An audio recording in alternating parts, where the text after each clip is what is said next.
Estimados estudiantes, buenas tardes. El día de hoy vamos a trabajar en la clase de hoy ecuaciones diferenciales lineales, también conocidas como el método del factor integrante.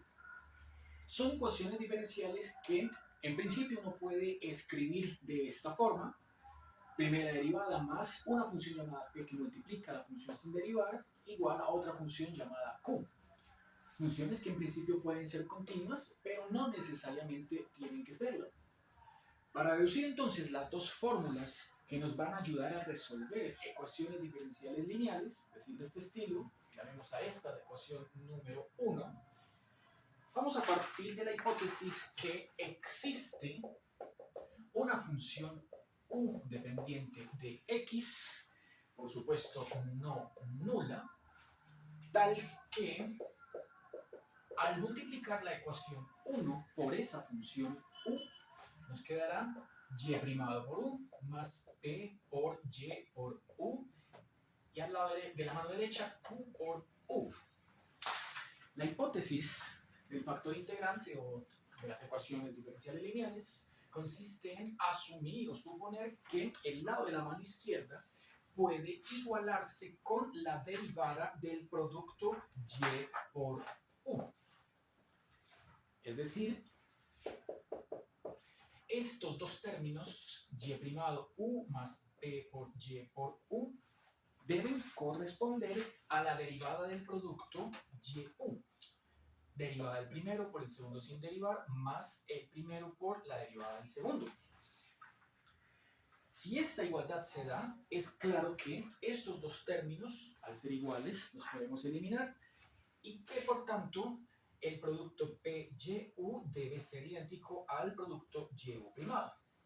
De nuevo vemos que, como la función solución tampoco puede ser nula, es decir, y es distinto de 0, hacemos la división y nos queda que P por U es igual a U primado. Esta ecuación que tenemos acá es una ecuación diferencial de primer grado que uno puede resolver por variables separables. Es decir, voy a intercambiar en el lado de la mano izquierda con derecha, escribo aquí el U primado, escribo aquí el P por U y lo hago para pasar esta U que está aquí multiplicando al otro lado a dividir. Eso con el propósito de que al lado de la mano izquierda me quede todo en términos de U y al lado de la mano derecha pues una función que es conocida porque la da el problema y se llama P.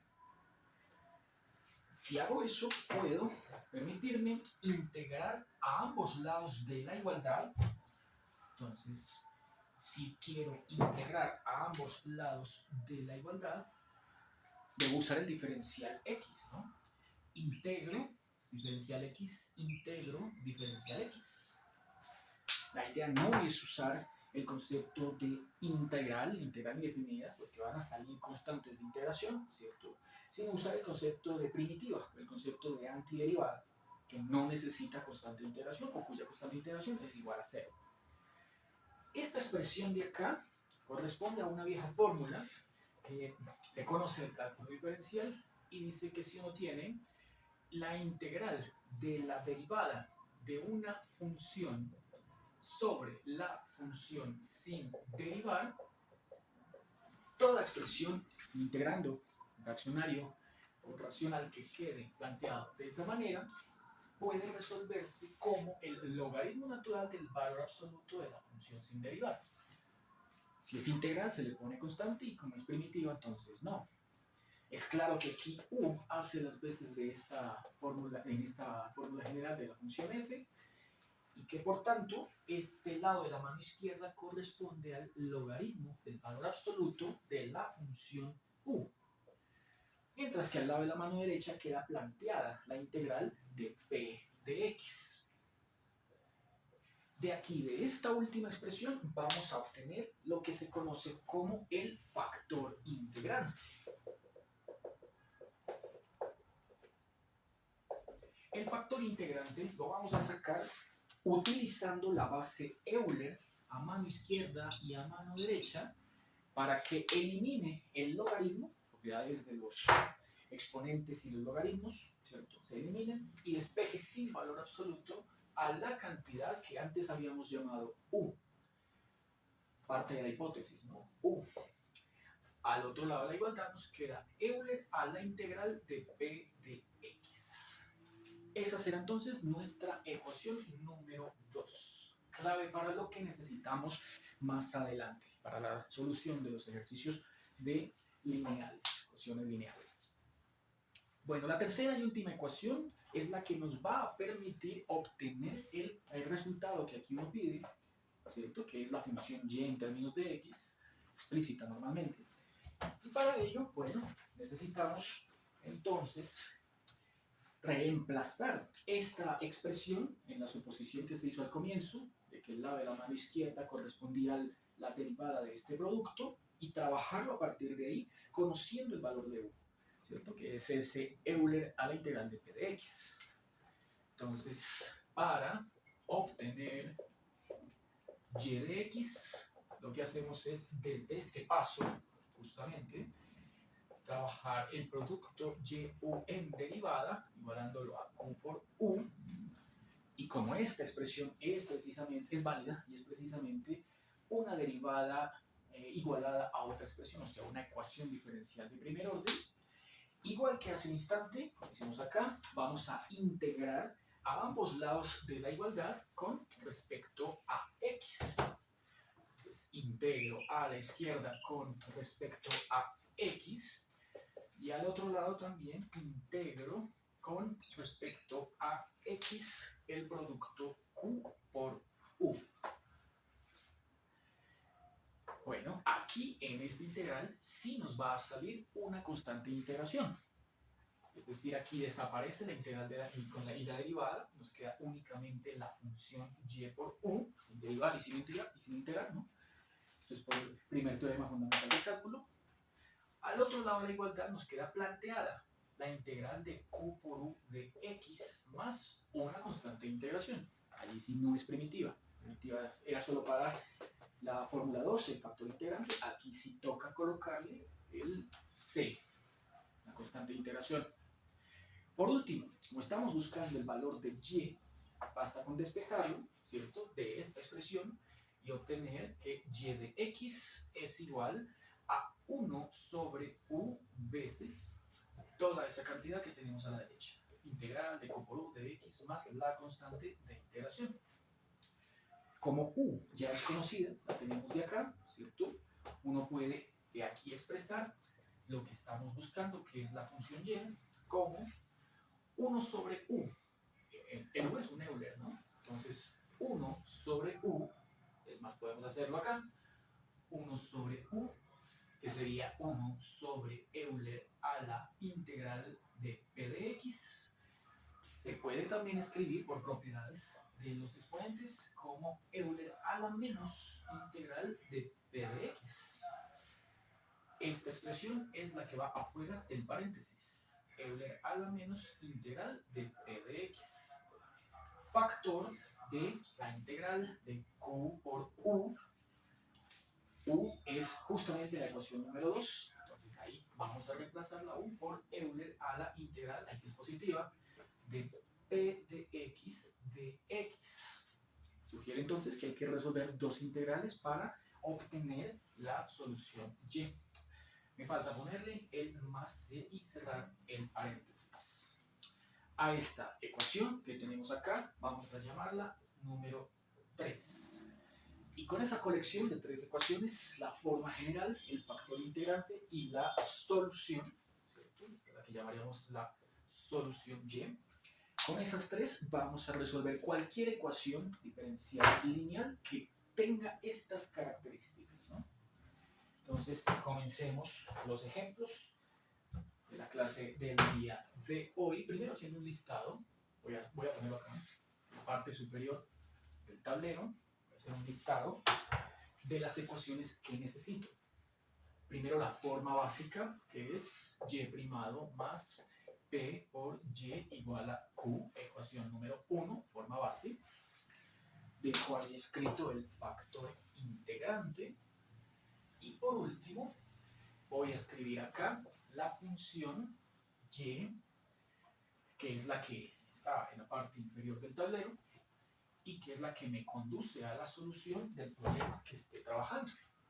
Entonces la solución es y de x Euler a la menos integral de p de x factor de integral q Euler p de x no positivo de x más c. Ecuación número 3. Bueno, el ejemplo es el siguiente. Vamos a resolver el problema de valor en la frontera x cuadrado y doble primado más xy primado igual a 2x cuadrado ligada a, bueno, vemos que es una ecuación diferencial de segundo grado. Si es un problema de valor en la frontera, nos tienen que dar dos condiciones y por ser de segundo grado, entonces van a ser dos condiciones. Bueno, no es en la frontera realmente, es el valor inicial. Por ser de segundo grado, valor inicial significa que coinciden en el mismo valor, en el mismo x. Llámese 0, llámese 1, llámese menos 1, pero la primera función evaluada en ese dato y la primera derivada de esa función evaluada en ese dato tiene que coincidir en la abscisa. Aquí la abscisa es x igual a 1. Por lo tanto, las dos condiciones son y de 1 igual a 1 medio y y primado de 1 igual a 2. Problema de valor inicial, porque estos dos números son iguales, inicial. Si este número fuera distinto a este número, entonces ya sería problema de valor en la frontera. Bueno, esta ecuación más adelante se verá, tiene nombre propio. Esta ecuación se conoce como ecuación Cauchy-Euler. Ahí es de segundo grado y es fácilmente reconocible porque son coeficientes constantes y polinomios de x en la misma potencia que coincide o que corresponde con la derivada de y. Aquí vemos x cuadrado con y doble primado, 2 y 2. X a la 1 con y primado, 1 y 1. Y al otro lado de la igualdad está una cantidad, ¿cierto? La que sea, puede ser constante, puede ser una función que no depende de y, por supuesto. Aquí puede haber un número 3, aquí puede haber un cuarto, lo que sea, ¿cierto? Siempre y cuando estos sean constantes, no pueden haber más funciones adicionales. Esa es la forma de la ecuación diferencial de Cauchy-Euler, segundo orden. Bueno, ¿cómo convertir entonces esta ecuación diferencial en una, de segundo orden, en una de primer grado? Estamos resolviendo ecuaciones diferenciales lineales por factor integrante y son precisamente de primer grado. Bueno, solución. Para ello lo que vamos a hacer es asumir que se puede trabajar un cambio de variable como z igual a y primado. Mediante ese cambio de variable, uno puede sacar derivada a ambos lados, derivada a la izquierda, derivada a la derecha, obtendría z primado y igual a y doble primado. Y estas dos cantidades reemplazarlas en esta ecuación que fue la que nos dieron. Es decir, vamos a resolver la ecuación diferencial para z antes que para y. Cosa que cuando ya tengamos la solución para z, tenemos que volver a resolver una nueva ecuación diferencial para obtener el valor de y. Solo que si la escribimos esta en términos de z, nos va a quedar x cuadrado y doble primado, en vez de y doble primado queda z primado, más x y primado, en vez de y primado se pone z, y aquí no cambia, queda 2x cuadrado. Bueno, esta ecuación sí es una ecuación diferencial lineal de factor integrante que puede trabajarse mediante esas tres ecuaciones de la teoría. Entonces, bueno, no siendo más, comencemos primero averiguando cuál es la forma general que corresponde a la ecuación 1 desde esta expresión que tenemos acá. Para ello lo que necesitamos es dividir toda la ecuación, ¿cierto?, entre x cuadrado, garantizando de esa manera que esta primera cantidad, que es la primera derivada, quede sola. Entonces despejo x cuadrado, x cuadrado, x cuadrado, divido toda la ecuación entre x cuadrado y me queda z primado más z sobre x igual a 2.